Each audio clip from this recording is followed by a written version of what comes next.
నా పేరు Lakshmi Prasad sir. Sir నేను ఆన్లైన్ బెట్టింగ్ నమ్మి ఎన్నో డబ్బులు పోగొట్టుకున్నాను సార్. గవర్నమెంట్ డబ్బులు పోగొట్టాను సార్.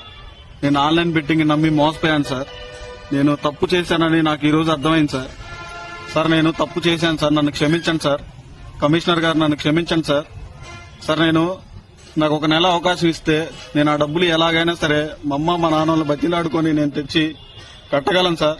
నాకు ఒక అవకాశం ఇవ్వండి సార్. ఈ రోజు నేను చేసిన తప్పు వల్ల నా భార్య పిల్లలు మేమంతా రోడ్డు మీద పడి ఉన్నాం సార్. పిల్లలు 2 రోజుల నుంచి ఏం తినలేదు సార్.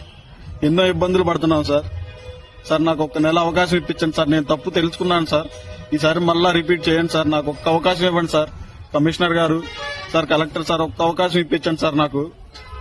సార్ నేను ఒక నెల నాకు సమయం ఇస్తే నేను ఆ డబ్బులు మొత్తం రిటర్న్ చేస్తాను సార్. రెండోసారి జరగదు సార్ ఈ తప్పు. సార్ నేను ఇప్పుడు చచ్చిపోదామని సూసైడ్ చేసుకుందామని నా భార్య పిల్లలను డిసైడ్ అయ్యాను సార్.